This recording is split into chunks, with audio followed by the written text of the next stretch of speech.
आप सभी लोगों को नमस्कार। तो चलिए अब हम शुरू करते हैं अपने एडवांस जीओसी में आज एसिडिक कैरेक्टर पढ़ना। अब सबसे पहले आप मेरी बात सुनिए, हम लोग एसिडिक कैरेक्टर जरूर पढ़ने जा रहे हैं, लेकिन इस बार एसिडिक कैरेक्टर को देखने का या किसी भी ऑर्गेनिक कंपाउंड में एसिडिटी देखने का तरीका बिल्कुल अलग तरीके से सोचेंगे। अब आप बोलोगे सर अलग तरीके से सोचने का मतलब क्या है? तो सबसे पहले अगर मैं आपसे एसिडिक कैरेक्टर की बात ही करता हूँ तो एसिडिक कैरेक्टर हमारे पास दो फैक्टर पे वर्क करते हैं। एक फैक्टर होता है हमारे पास एक्सपेरिमेंटल फैक्टर, एक जो फैक्टर होता है वो क्या होता है? Experimental factor. और अगर मैं एक्सपेरिमेंटल फैक्टर की बात कर रहा हूँ तो एक्चुअली उस फैक्टर का नाम होता है pKa वैल्यू। आपने बहुत हद तक और बहुत अच्छे से सुना होगा। और किसी भी ऑर्गेनिक कंपाउंड की जो pKa वैल्यू होती है वो उसके एटम H बॉन्ड पर डिपेंड करती है। ध्यान से गौर फरमाइएगा, मैं यहाँ पर एटम के साथ जो H बॉन्ड लगा हुआ है उस पर फर्क पड़ेगा, मतलब सिर्फ H पर फर्क नहीं पड़ता, वह किस एटम के साथ जुड़ा है उस पर फर्क पड़ता है। और ये बहुत बहुत इंपॉर्टेंट बात है, ठीक है। ऐसे ही अगर मैं दूसरी बात करता हूं तो हमारे पास होते हैं ये थ्योरेटिकल फैक्टर। अब थ्योरेटिकल फैक्टर में हमारे पास कौन कौन से फैक्टर्स आएंगे? जो भी आपने अभी तक आज तक पढ़ा है या जो भी मैंने आपको अभी तक इलेक्ट्रॉनिक डिस्प्लेसमेंट्स पढ़ाए हैं, जैसे मैं इसमें रेजोनेंस की बात कर सकता हूं, मैं इसमें हाइपर कॉन्जुगेशन की बात कर सकता हूं, मैं इसमें इंडक्टिव इफेक्ट की बात कर सकता हूं। तो ये सारे ही थ्योरेटिकल फैक्टर हैं। ये किस तरीके से एसिडिक कैरेक्टर पर प्रभाव डालते हैं? तो एक्चुअली हम लोग यहाँ पर क्या चेक करते हैं? Stability of conjugate base, stability of conjugate base. अब आप लोग बोलोगे हाँ जी सर, याद आ रहा है कि जब हम लोगों ने पहली बार एसिडिक कैरेक्टर किसी का कंपाउंड पढ़ा था तो एक्चुअली ये वही कॉन्सेप्ट था जिसके बेसिस पर हम किसी भी कंपाउंड की एसिडिटी को डिसाइड करते थे। कैसे? किसी भी एसिड को H+ निकाला, कॉन्जुगेट बेस बनाया, उसके ऊपर नेगेटिव चार्ज की स्टेबिलिटी जितनी ज्यादा, अब वो स्टेबिलिटी देखने के लिए आप रेजोनेंस का सहारा लेते थे, हाइपर कॉन्जुगेशन का सहारा लेते थे, इंडक्टिव इफेक्ट का सहारा लेते थे और फिर बताते थे यदि वो स्टेबल है तो वो क्या होगा? वीक, तो उसके कॉरस्पॉन्डिंग एसिड क्या होगा? स्ट्रॉन्ग। तो हमें ओवरऑल ये समझना है कि हमारे पास कोई भी जो एसिडिक कैरेक्टर होता है वो दो फैक्टर्स पर वर्क करता है। अब आप ध्यान से समझने की कोशिश करना, मैं आपको आज थोड़ा सा नया तरीका सोचने की कोशिश करता हूं कि जो आपने थोड़ा सा आज तक नहीं सोचा होगा। जैसे अगर मैं आपसे एक सबसे छोटा एग्जांपल लेता हूं जो कि आपने पहले पढ़ा होगा, RCOOH, ROH, और ऐसे ही मैं यहाँ पर एक फिनॉल बनाता हूँ। अब जरा अगर आप ध्यान से देखोगे तो यहाँ पर सब जगह आपको क्या बताना है? एसिडिक कैरेक्टर बताना है। और मैं आपसे पूछूं, बताइए इन तीनों ही एग्जांपल्स में सबसे ज्यादा एसिडिक कैरेक्टर किसका होगा, फिर किसका होगा, फिर किसका होगा? तो आप पता है क्या करोगे? सर H+ हटाइए, कॉन्जुगेट बेस बनाइए, जिसकी स्टेबिलिटी ज्यादा होगी तो वह वीक होगा, उसके कॉरस्पॉन्डिंग एसिड क्या होगा? स्ट्रॉन्ग होगा। बिल्कुल सही बात है। आप लोगों ने आज तक थ्योरेटिकल फैक्टर से चीजें की, एकदम सही बात है। लेकिन अगर मान लो मैं यहाँ पे आपके पास कोई एक और एग्जाम्पल लिखता हूँ, CH3CH और यहाँ पर लिखता हूँ CH double bond CH2। For example मैंने ऐसे लिख दिया। हम लोगों ने ये चीज पहले आती है, हमें ये नहीं सीखना। अब आप बोलो सर इसका आंसर बताओ हमें क्या? अच्छा, आपको ये बताना है कार्बोक्सिलिक एसिड ज्यादा स्ट्रांग होता है?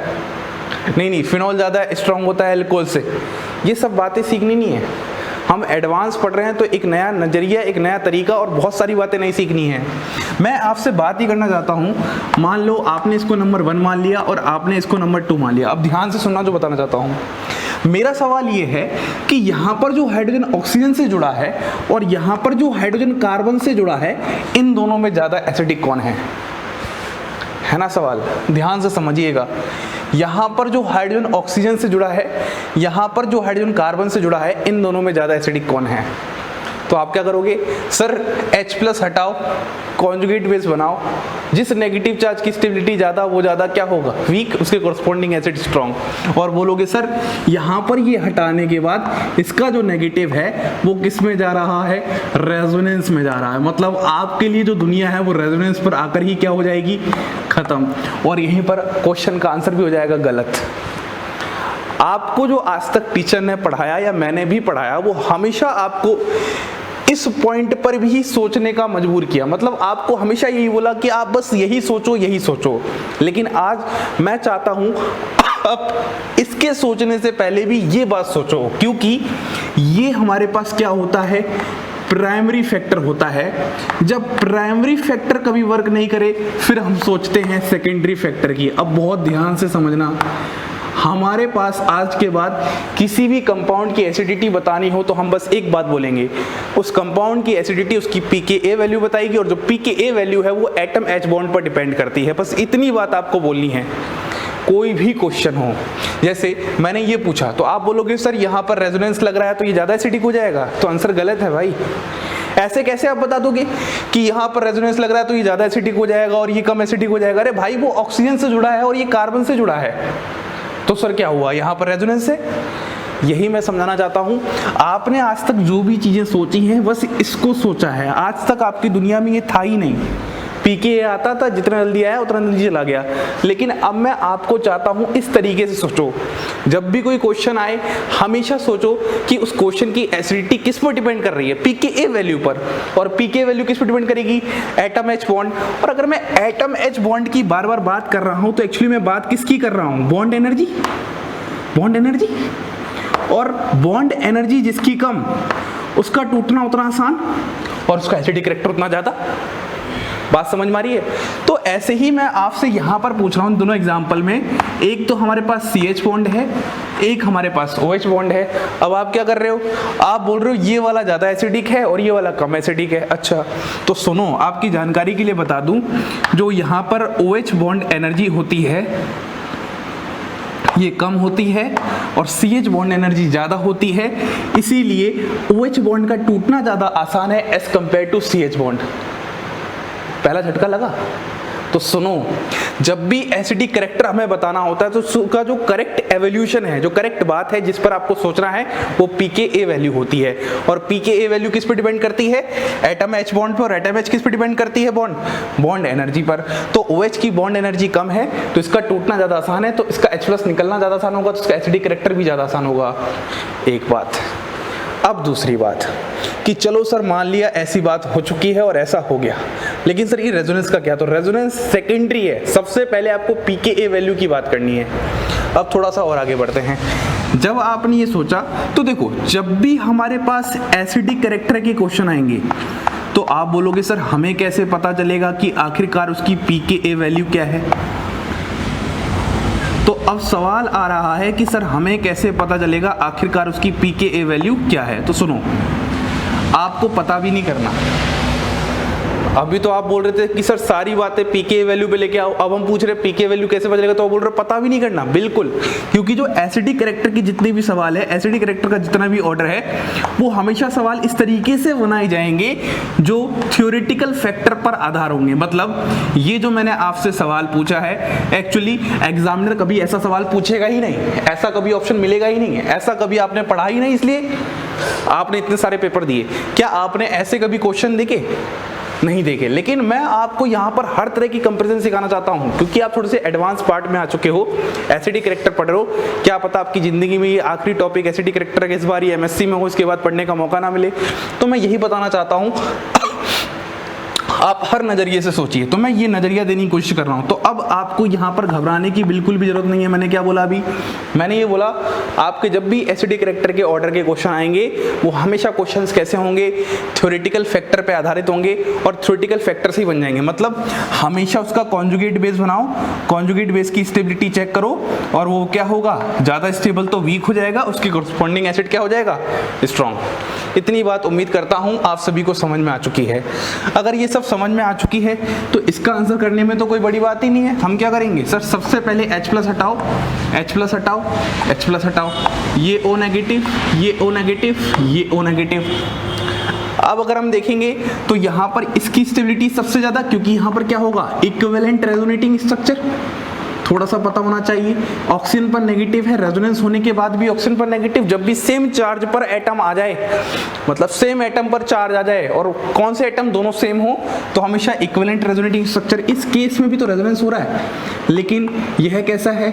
Non equivalent. मतलब ये रेजोनेटिंग स्ट्रक्चर तो है लेकिन इक्विवेलेंट नहीं है। पहले ऑक्सीजन पर था नेगेटिव, अब कार्बन पर नेगेटिव आ गया, तो हम बोलेंगे नंबर 1 पर एसिडिक ये होगा, नंबर 2 पर एसिडिक ये होगा और नंबर 3 पर एसिडिक ही होगा, और ऐसे ही क्वेश्चंस हमारे एग्जाम में आएंगे।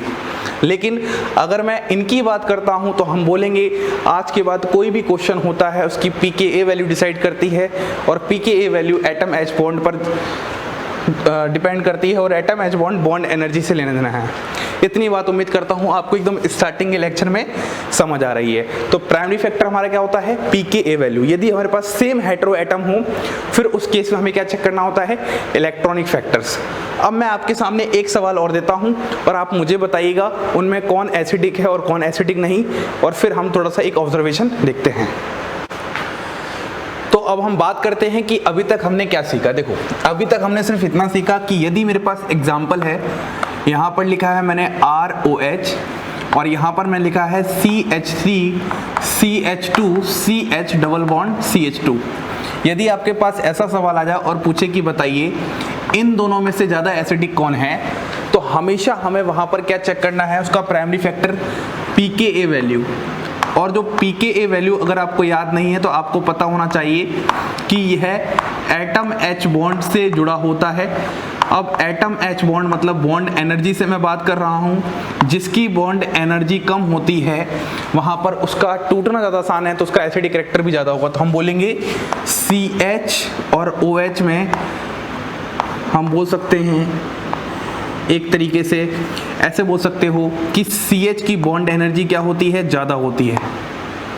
अब CH बॉन्ड एनर्जी ज़्यादा होती है तो इसका टूटना कम होगा। पहले मैंने ऐसे लिखा था तो मैं ये मान के चल रहा था कि वहाँ पर OH बॉन्ड की एसिडिटी ज़्यादा है, तो जब ऐसा होगा तो आपके पास ये ज़्यादा एसिडिक होगा एज कम्पेयर टू ये, तो मतलब ये एसिडिक कैरेक्टर का ऑर्डर है। अब आपका सवाल आ रहा है सर लेकिन यहाँ तो रेजोनेंस आ रहा है, तो जब वो CH बॉन्ड टूटेगा ही नहीं तो किस बात का रेजोनेंस। आप इलेक्ट्रॉनिक फैक्टर्स कब लगाएंगे, जब वहाँ पर CH बॉन्ड टूट के नेगेटिव चार्ज आएगा। अगर ये CH बॉन्ड टूट के यहाँ पर नेगेटिव आता तब जाके आप इलेक्ट्रॉनिक इफेक्ट्स लगाते। तो सिंपल सी बात हम ये बोलेंगे कि इलेक्ट्रॉनिक इफेक्ट्स वर्क ही नहीं करने वाले जब वहां पर CH बॉन्ड टूटेगा ही नहीं। तो इतनी बात उम्मीद करता हूं आप सबको समझ में आ रही है। अब मैं थोड़ा सा और आगे बढ़ता हूं। देखो अब मान लो मैं आपके सामने एक एग्जांपल रखता हूं और मुझे बताना कौन एसिडिक है और कौन नहीं है। जैसे सबसे पहला RCOOH, ऐसे ही RCHFH, ऐसे ही ROH, RSH, RNH2, और ऐसे ही यहाँ पर हमारे पास क्या है, फिनॉल है। ये आपके पास कुछ एग्जाम्पल्स हैं, आपको बताना है यहाँ पर कौन सा H एसिडिक है कौन सा नहीं है। देखो अगर मैं इस एग्जाम्पल को देखता हूँ तो यहाँ पर ये हेटेरो एटम से जुड़ा है, तो यहाँ पर इसकी बॉन्ड एनर्जी कम होगी तो pKa वैल्यू क्या होगी, अच्छी खासी pKa वैल्यू होगी। हमें सबसे पहले तो ये पता होना चाहिए कि जो एसिडिक कैरेक्टर होता है वो हमेशा डायरेक्टली प्रोपोर्शनल टू Ka होता है और इनवर्सली प्रोपोर्शनल टू pKa होता है। मैं ये मान के चल रहा था आपको आता है। आप लोगों ने ये इक्विलिब्रियम चैप्टर में बहुत अच्छे से पढ़ा होगा, और नहीं भी पढ़ा है तो मैं बता देता हूँ कि यही सिंपल सा कॉन्सेप्ट होता है। जिसकी pKa वैल्यू बहुत ज़्यादा उसका एसिडिक कैरेक्टर कम, जिसकी pKa वैल्यू बहुत कम उसका एसिडिक कैरेक्टर ज़्यादा, सिंपल सी बात। तो यहाँ पर OH बॉन्ड ऐसे ही, अगर मैं देखो यहाँ पर मैं बोल सकता हूँ ये क्या है, एसिडिक H है। आपको बस यही बताना है कौन सा एसिडिक H है कौन सा नहीं है। इस सवाल की बात करते हो, देखो यहाँ पर एक एक्चुअली CH बॉन्ड है तो इसको तो हटा दो, मैं एक CH बॉन्ड की बात कर रहा हूँ। तो अब मैं देखो ये वाला जो कार्बन है ये कैसा है, sp3 हाइब्रिडाइज्ड है, तो हम बोलेंगे ये जो H है ये इतना ज़्यादा एसिडिक नहीं है। अब आप बोलोगे सर ये इतना H एसिडिक क्यों नहीं है, क्योंकि यहाँ तो फ्लोरीन लगा है, एसिडिक होना चाहिए, इसका माइनस इफेक्ट होता है। तो हमें इन सब में कंपेयर करना है। अब एक H हेटेरो एटम से लगा है और एक H कार्बन sp3 हाइब्रिडाइज्ड से लगा है, जब ये टूटेगा तब तो जाके ये फ्लोरीन लगा पाएगा। पॉइंट समझो ध्यान से, pKa वैल्यू वाला कॉन्सेप्ट लगाना है। ऐसे ही इस तरीके से मैं यहाँ देखता हूँ हेटेरो एटम से लगा है तो हम बोलेंगे एसिडिक H है, SH हेटेरो एटम से लगा है एसिडिक H है, NH हेटेरो एटम से लगा है एसिडिक H है, और यहाँ पर भी क्या है, एसिडिक H है। मतलब इस केस में हमारे पास एसिडिक H नहीं है, बाकी सभी केसेस में क्या है, हमारे पास एसिडिक H है। तो यहाँ से अगर मैं ओवरऑल एक कंक्लूजन की बात करता हूँ तो हमारे पास सिंपल सा कंक्लूजन ये है कि जितने भी हमारे पास हेटेरो एटम होते हैं, अब वो चाहे हेटेरो एटम हमारे पास sp हाइब्रिडाइज्ड हो, sp2 हाइब्रिडाइज्ड हो या sp3 हाइब्रिडाइज्ड हो, वो हमेशा ही अपने साथ एसिडिक H रखते हैं। बहुत इंपॉर्टेंट बात बता रहा हूँ मैं, चाहे वो कोई भी हाइब्रिडेशन रखे हों, इवन sp3 हाइब्रिडाइज वाले भी हमेशा क्या रखते हैं, एसिडिक एच रखते हैं। लेकिन यदि हमारे पास कोई कार्बन एटम हो, अगर वो कार्बन एटम sp हाइब्रिडाइज्ड हो तो पक्की बात है वो एसिडिक एच रखेगा, क्योंकि आपको अच्छे से पता है परसेंट डिस्क्रिप्टर बहुत ज़्यादा होगा तो उसका कॉन्जुगेट बेस बहुत ज़्यादा स्टेबलाइज होगा। लेकिन अगर वो कार्बन sp2 हाइब्रिडाइज्ड है तो उसके पास एसिडिक एच नहीं होता। इस पॉइंट को नोट कर लो, सबसे ज़्यादा इंपॉर्टेंट पॉइंट। उसके बाद एक लास्ट पॉइंट है, अगर वो कार्बन sp3 हाइब्रिडाइज्ड हो तो वो एसिडिक एच हो सकता है, रख सकता है, लेकिन शर्त होती है। अब वो शर्त क्या होती है, stabilized by electronic factors, stabilized by electronic effects। अब electronic effects मतलब such as resonance, hyperconjugation, inductive. और आपको पता है ये हमेशा ही sp3 कार्बन एटम से वर्क करते हैं। अरे जितने भी इलेक्ट्रॉनिक इफेक्ट्स है वो हमेशा कहाँ से वर्क करते हैं, सिग्मा बॉन्ड के थ्रू करते हैं, sp3 हाइब्रिडाइज से करते हैं। रेजोनेंस हो गया, हाइपर कॉन्जुगेशन हो गया, इंडक्टिव हो गया।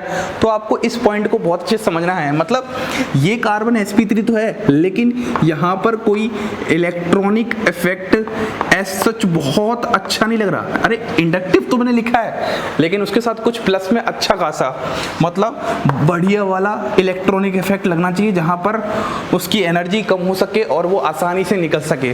तो ओवरऑल बात आपको यहां पर समझनी है। इस क्वेश्चन में ही आज का हमारा पूरा लेक्चर छुपा है कि आपने इसके साथ कार्बोक्सिलिक एसिड और फिनॉल का बहुत सारा क्वेश्चन किया है, लेकिन जब मैं ऐसा क्वेश्चन लेके आ रहा हूं तो आप क्यों अटक रहे हो, क्योंकि आपने आज जो सोचा है वो अलग तरीके से सोचा है, आपकी पहले वाली थिंकिंग नहीं है।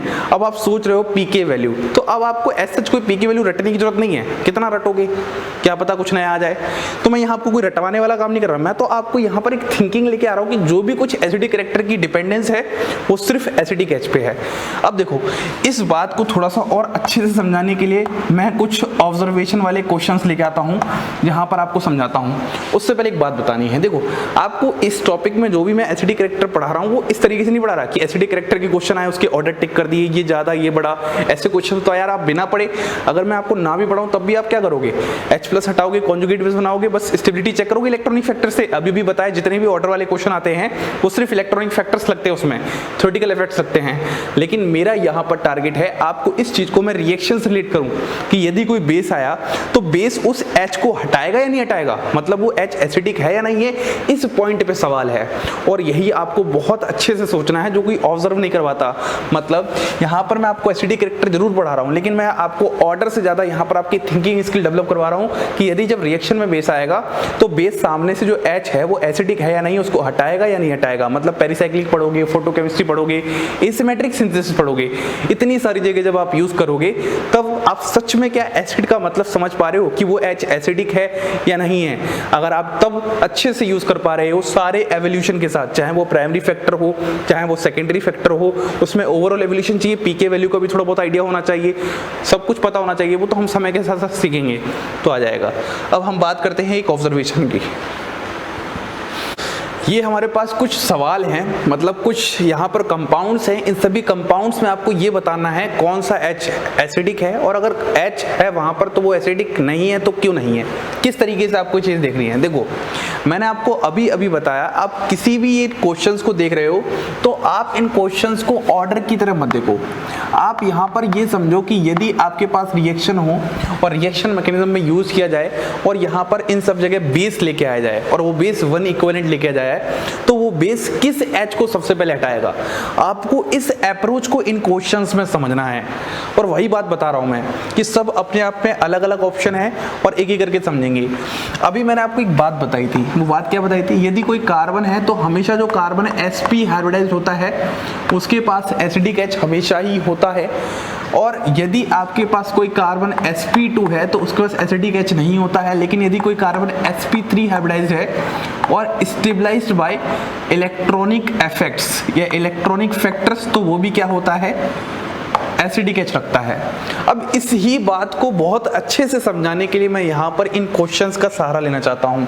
मान लो इनको मैं रिएक्शन में समझाना चाहता हूँ और यहाँ पर 1 इक्विवेलेंट बेस लेता हूँ, तो क्या अगर मैं पहले एग्जांपल में देखता हूं कि आपके सामने अगर बेस आएगा तो क्या बेस ये जो आपके पास H है क्या इस H को यहां से हटाना चाहेगा?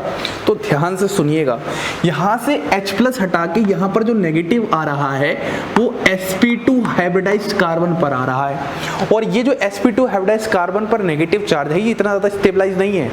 हम यहां पर अब कंपेयर कर रहे हैं, हमें अब यहां पर pKa वैल्यू को दिमाग में सोच के चलना है हर जगह पर। क्या ये यहां पर CH बॉन्ड टूटना चाहेगा? क्यों टूटेगा भाई? पहली बात, नेगेटिव चार्ज sp2 पे आ रहा है, तो मैंने अभी बताया sp2 वाला जो कार्बन होता है उसके ऊपर नेगेटिव चार्ज कभी इतना स्टेबलाइज नहीं होता।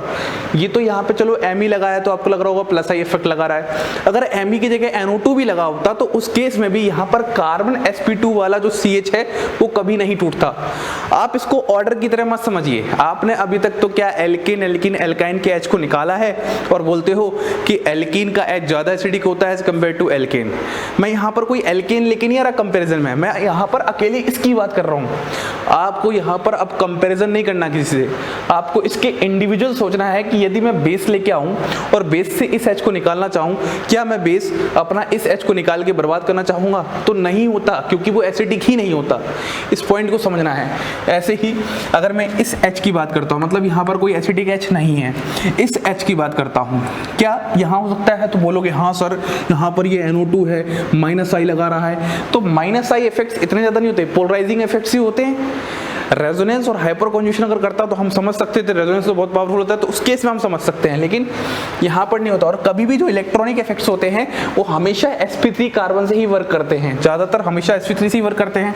तो हम बोलेंगे यहाँ पर भी हमारे पास कोई एसिडिक H प्रेजेंट नहीं है। आप बोलोगे सर यहाँ पर तो दो NO2 है, तो इस केस में ये वाला देखो, जब भी कार्बन sp2 से लगा होगा तो कभी भी वो वाला H एसिडिक नहीं होगा। मैं आपको एंड में यही बोलूंगा और हर बार यही बोलूंगा, जब भी कोई रिएक्शन होगी उस रिएक्शन में अगर हम लोग सामने सबस्ट्रेट लेंगे और बेस लेंगे तो अगर सामने कार्बन sp2 हाइब्रिडाइज्ड है तो उससे हम H नहीं निकालने वाले, क्योंकि वो एसिडिक नहीं होता। इसको आप रिएक्शंस में फिट करो, जब आपको मैं आगे पढ़ाऊंगा तो बहुत अच्छे से ये सब चीजें समझ में आएंगी। अब देखो यहाँ पर बात करते हैं, यहाँ पर बात करूंगा तो क्या मैं इस H को हटाना चाहूंगा? नहीं सर, कार्बन sp2 है, लेकिन ये जो H आपको दिख रहा है इस H को हम यहाँ से हटाएंगे। कैसे?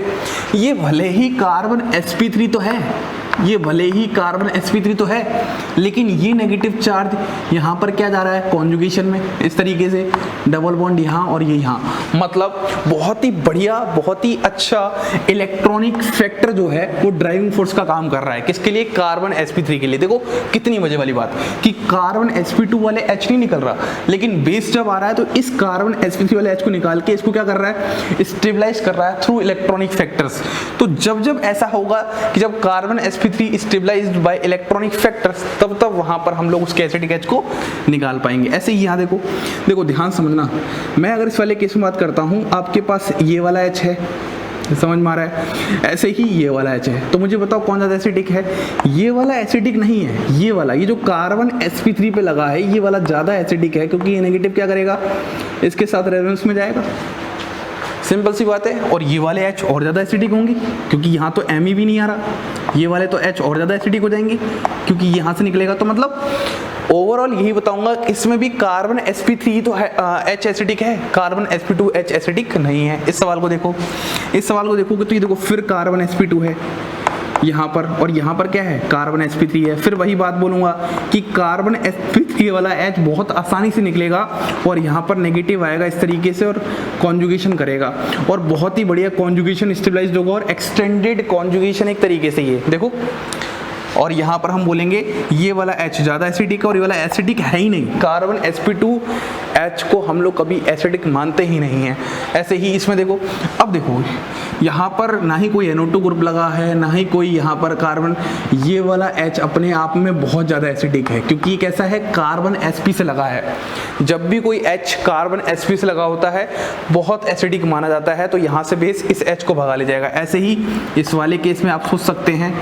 और इस वाले में देखो, इस वाले में क्या ये वाला H एसिडिक है? नहीं, कभी भी कार्बन sp2 वाला H एसिडिक ही नहीं होता। आप अगर इससे कंपेयर करोगे किसी से तो बात अलग है।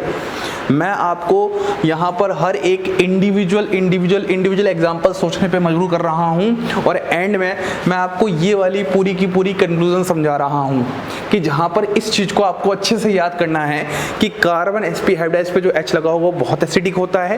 कार्बन sp2 वाला H एसिडिक ही नहीं होता क्योंकि वहाँ पर कोई स्टेबलाइजेशन फैक्टर या कोई ड्राइविंग फोर्स ही नहीं होती है। और कार्बन sp3 वाला तब ही ज़्यादा स्टेबलाइज होगा जब उसमें बहुत बढ़िया इलेक्ट्रॉनिक फैक्टर वर्क कर रहे होंगे। देखो यहाँ पर कार्बन sp3 वाला क्या है? एसिडिक है क्योंकि ये नेगेटिव क्या कर रहा है? देखो एक तो NO2 का माइनस आई लग रहा है, ऊपर से रेजोनेंस भी लग रहा है, तो जिसकी वजह से ये यहाँ पर क्या कर रहा है? बहुत अच्छा एसिडिक H की तरह काम करेगा। तो ओवरऑल मैं आपको इन सभी सवालों से इस कॉन्सेप्ट्स को क्लियर करना चाहता था। उम्मीद करता हूँ समझ में आ गया होगा। अब हम आगे अपने क्वेश्चंस को देखते हैं, जहाँ पर एक ऑर्डर में आपको लिखाता हूँ जो भी अभी तक मैंने सिखाया कि क्या फैक्टर को हमें ध्यान में रखना है और कब कब हमें बताना है कि क्या होगा। देखो pKa वैल्यू की बात मुझे स्टार्टिंग बतानी थी, प्राइमरी फैक्टर होता है, लेकिन अब कोई pKa का रोल नहीं है। एज सच pKa का रोल कैसे होगा? आपको जब मैं याद ही नहीं करवा रहा और याद ही नहीं होगा तो आप कैसे बता पाओगे? अब आपको तो वही इलेक्ट्रॉनिक फैक्टर्स घुमा फिरा के लगाने पड़ेंगे सही जगह पे। अब वही मैं आपको ओवरऑल दिखाता हूँ।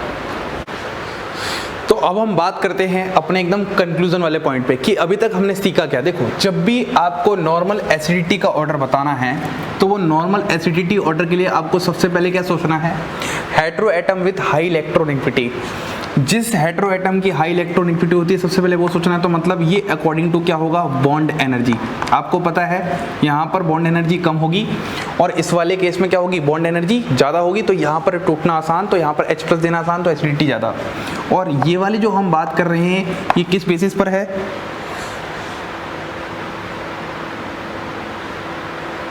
और यहाँ पर जो हम बात कर रहे हैं ये किस बेसिस पर है? इलेक्ट्रॉनिक इफेक्ट्स के बेसिस पर है। अब अगर ये इलेक्ट्रॉनिक इफेक्ट के बेसिस पर है तो हम बोलेंगे ये स्टेबलाइज्ड कार्बोनाइन टाइप का होगा। उसके बाद में होता है कार्बन sp(CH) का ज़्यादा होता है, फिर कार्बन sp2CH तो एक तरह से नेग्लिजिबल, इसकी तो हम बात ही नहीं करते एसिडिक H में। सबसे कम क्या होगा? Anti aromatic. तो इस पॉइंट को आपको ध्यान रखना है।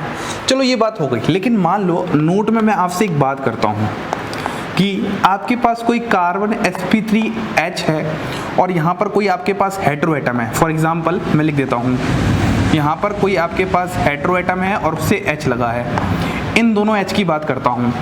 अगर मैं इसके अकॉर्डिंग देखूंगा तो ये H ज़्यादा एसिडिक है और ये H कम एसिडिक है। लेकिन मैं ये कहता हूँ यह जो H है ये स्टेबलाइज्ड है बहुत ज़्यादा।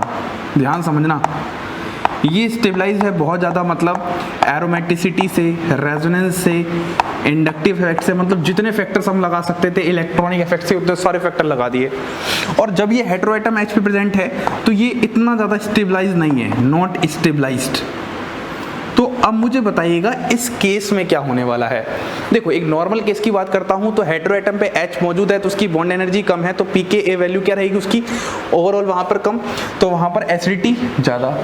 तो ये समझ में आ रहा है। लेकिन अगर मैं ऐसे केस की बात करता हूँ जहाँ पर कार्बन sp3H पे स्टेबलाइजेशन बहुत ज़्यादा, अगर स्टेबलाइजेशन बहुत ज़्यादा तो ये बात होगी।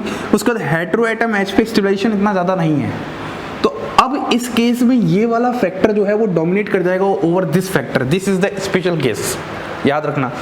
तो यहाँ पर मैं बोल सकता हूँ यहाँ पर इलेक्ट्रॉनिक इफेक्ट्स, यहाँ पर जो इलेक्ट्रॉनिक फैक्टर है या इलेक्ट्रॉनिक इफेक्ट्स है वो डोमिनेट कर जाएगा ओवर बॉन्ड एनर्जी फैक्टर।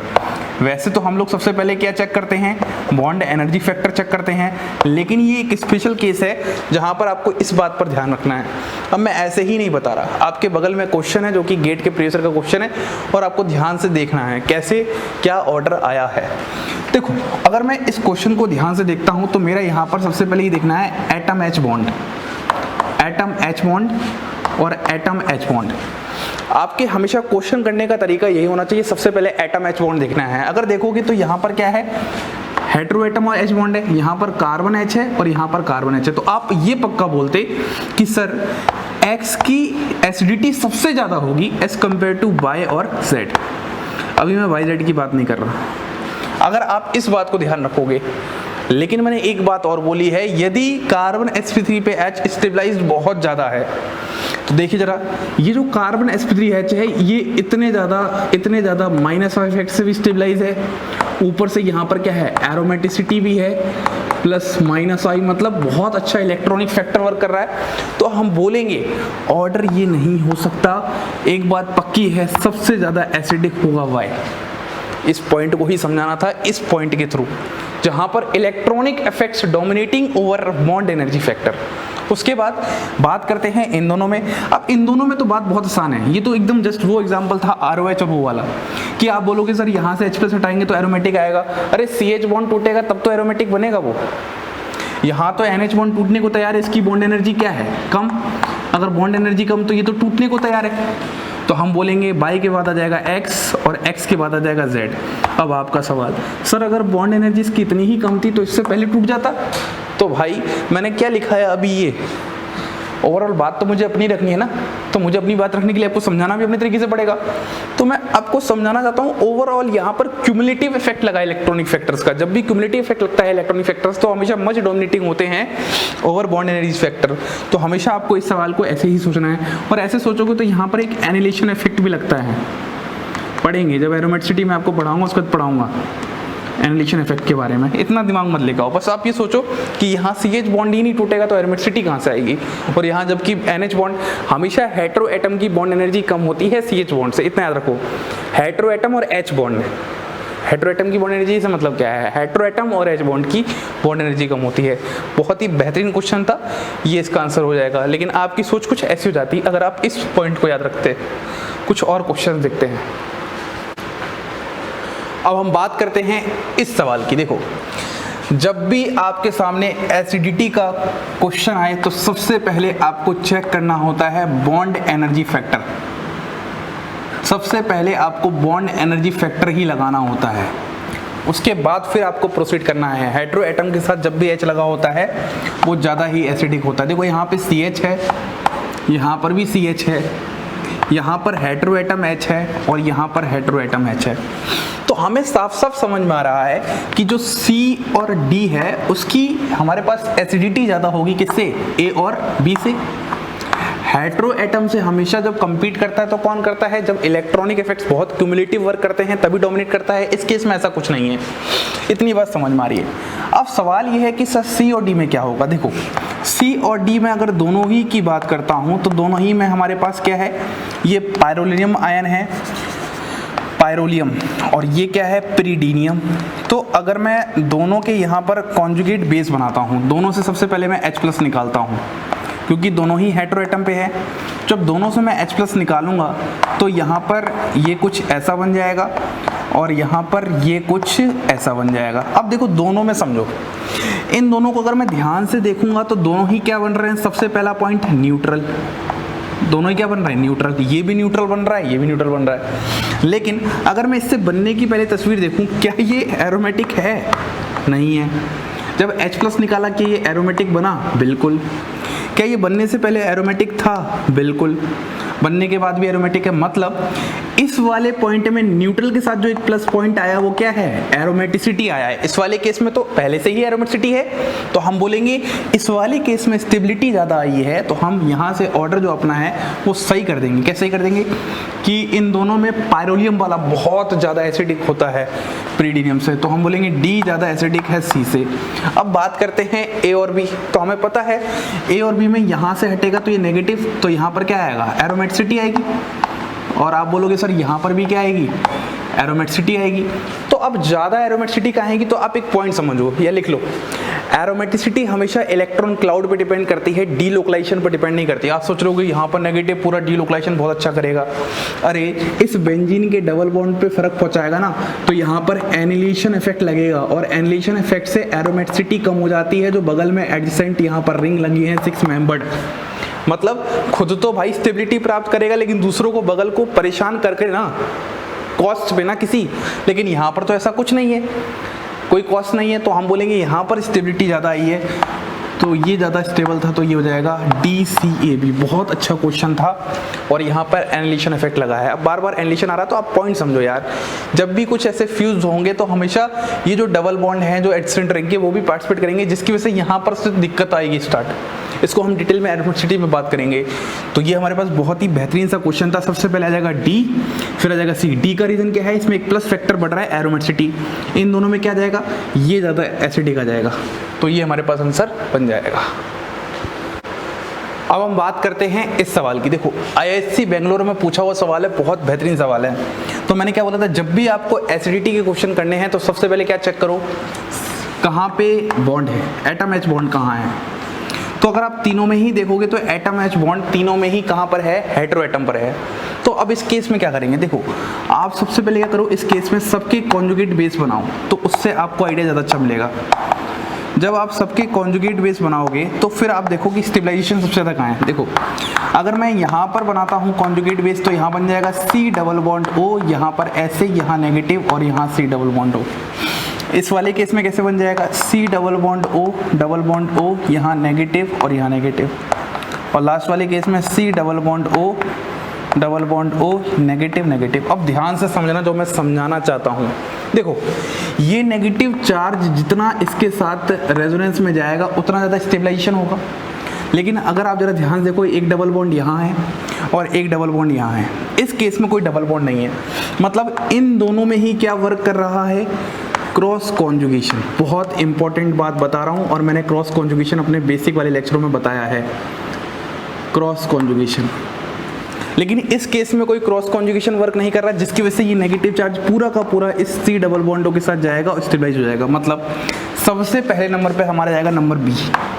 अभी मैं एसिडिक कैरेक्टर की बात कर रहा हूँ, pKa ऑर्डर पूछा है, जस्ट उसका उल्टा हो जाता है, ठीक है। अब मैं इन दोनों की बात करता हूँ। देखो अगर आप इस डबल बॉन्ड को देखोगे तो ये डबल बॉन्ड पूरा डबल बॉन्ड नहीं है। अगर आप इस बेंजीन रिंग की नज़रिए से देखो, ये पार्शियल डबल बॉन्ड है, लेकिन ये डबल बॉन्ड कैसा है, पूरा डबल बॉन्ड है। तो पूरा डबल बॉन्ड होने की वजह से यहाँ पर क्रॉस कॉन्जुगेशन क्या होगा, ज़्यादा होगा, यहाँ पर क्रॉस कॉन्जुगेशन क्या होगा, ज़्यादा। और अगर क्रॉस कॉन्जुगेशन ज़्यादा होगा तो यहाँ पर एटम एच बॉन्ड की एसिडिटी क्या होगी, कम होगी। तो हम बोलेंगे ये नंबर 3rd हो जाएगा और ये नंबर 2 हो जाएगा। बहुत ही बेहतरीन सवाल। ये तो अगर मैं इसको लिखता हूँ इनकी एसिडिटी ऑर्डर, ये मैं लिखता हूँ इनकी एसिडिटी ऑर्डर, सबसे पहले क्या जाएगा B, उसके आ जाएगा A, उसके बाद आ जाएगा C। अगर मैं pK ऑर्डर लिखूंगा तो सबसे पहले क्या जाएगा C, उसके बाद A और लास्ट में क्या जाएगा B। ये हमारे पास इसका क्या जाएगा, pKa ऑर्डर। तो कभी कभी जल्दबाजी में ऐसा होता है कि एसिडिटी निकाल लेंगे और उसी को टिक कर देंगे ऑप्शंस में, लेकिन आप ध्यान से देखो क्वेश्चन में pKa ऑर्डर बोला है। तो उम्मीद करता हूँ आपको समझ में आया। सबसे पहले आपने एटम एच बॉन्ड देखा, सभी हेटेरो एटम है, फिर आपने कॉन्जुगेट बेस बनाया। यहाँ पर सबसे ज़्यादा स्टेबलाइजेशन है, कोई क्रॉस कॉन्जुगेशन नहीं है। इन दोनों केस में क्रॉस कॉन्जुगेशन है। ये वाली पार्शियल डबल बॉन्ड है तो ज़्यादा क्रॉस कॉन्जुगेशन नहीं कर पाएगी, यहाँ पर फुल डबल बॉन्ड है तो ज़्यादा क्रॉस कॉन्जुगेशन कर पाएगी, जिसकी वजह से ये नेगेटिव इतना ज़्यादा यहाँ पर नहीं जा पाएगा, तो इतना ज़्यादा स्टेबलाइजेशन नहीं हो पाएगा, और इस तरीके से आपके पास आंसर आ जाएगा। देखो थोड़े सवाल कर रहे हैं लेकिन सारे ही सवाल बेहतरीन हैं। अब मैं तुच्छे वाले सवाल नहीं कराना, हाँ सीधे स्टार्ट करते हैं HF, HCl, HBr, HI और फिर वो करते हैं। उससे जो बेसिक केमिस्ट्री पढ़ा रहा हूँ उसमें बहुत डिटेल में कराऊंगा, आप उसको भी देख लेना अगर देखना हो तो। आप यहाँ पर ये देखो कॉन्सेप्ट कैसे वर्क कर रहे हैं और कैसे आपको इस एडवांस केमिस्ट्री में लगाना है। ये दुनिया इज़ अलग, वो दुनिया इज़ अलग। वो जो आप सीख रखे हो वो यहाँ पर पक्का हेल्प करेगा, ऐसा नहीं कि हेल्प नहीं कर रहा, बिल्कुल हेल्प करेगा, लेकिन कुछ इस बार एडवांस जाना है, कुछ अलग तरीके से ऑर्डिनरी केमिस्ट्री सीखनी है। और अगर आपको पसंद आ रहा है, कंटेंट वगैरह अगर अच्छा लग रहा है तो भाई कमेंट वगैरह अच्छे कर दिया करो, लाइक वगैरह कर दिया करो, ताकि जो आने वाला इंसान है उसको पता चल सके कि हाँ भाई मेहनत की है, ऐसे कोई फालतू में खड़े होकर बोलना स्टार्ट नहीं कर दिया। इस कंटेंट के लिए बहुत मेहनत की है यार, कहाँ से क्वेश्चन ढूंढ के लाने पड़ रहे हैं, कहाँ से क्या करना पड़ रहा है। थोड़ा सा अप्रिशिएट करो चीज़ों को तो मैं और अच्छे लेवल पे करूँगा। अब आप खुद सोचो, जब अपना GUC में ये हाल है, इतना बेहतरीन कंटेंट दे दिया जो पूरे मार्केट में यूट्यूब पे है ही नहीं यार, ऐसा कोई कंटेंट बता देना कहाँ पे यूट्यूब में दे रखा है। तो आने वाले समय में क्या होने वाला है, देखो मैं तारीफ वारीफ नहीं कर रहा हूँ, मैं बस पॉइंट बता रहा हूँ कि आपको सिखाना है, तब खड़े होकर मैं यहाँ पर लगातार बोल रहा हूँ। तो सीखिए, अच्छे से एंजॉय करिए और दूसरे को भी फैलाइए यार, जितना आप ज्ञान बांटोगे उतना मिलता है, और कुछ ऐसी चीज़ें सीखिए। तो आज सीखने को मिला सच में कि एसिडिटी को एक अलग नज़रिए से देखिए। वो जैसा देख रहे हो वो तो देखो, लेकिन सबसे पहला प्राइमरी फैक्टर होता है बॉन्ड एनर्जी, जो कि pKa से डायरेक्टली अटैच्ड है। हर कोई बोलता है pK, तो pK वैल्यू याद नहीं करनी होती, उसको बॉन्ड एनर्जी से रिलेट करो। कैसे रिलेट करोगे, बस मैं बता रहा हूँ, एक ट्रिक मैंने बना दी, सिंपल सा रूल बना दिया, खत्म हो गया। अब हम एक लेक्चर और देखेंगे जहाँ पे और क्वेश्चंस होंगे। इसी के साथ आप सभी लोगों को धन्यवाद।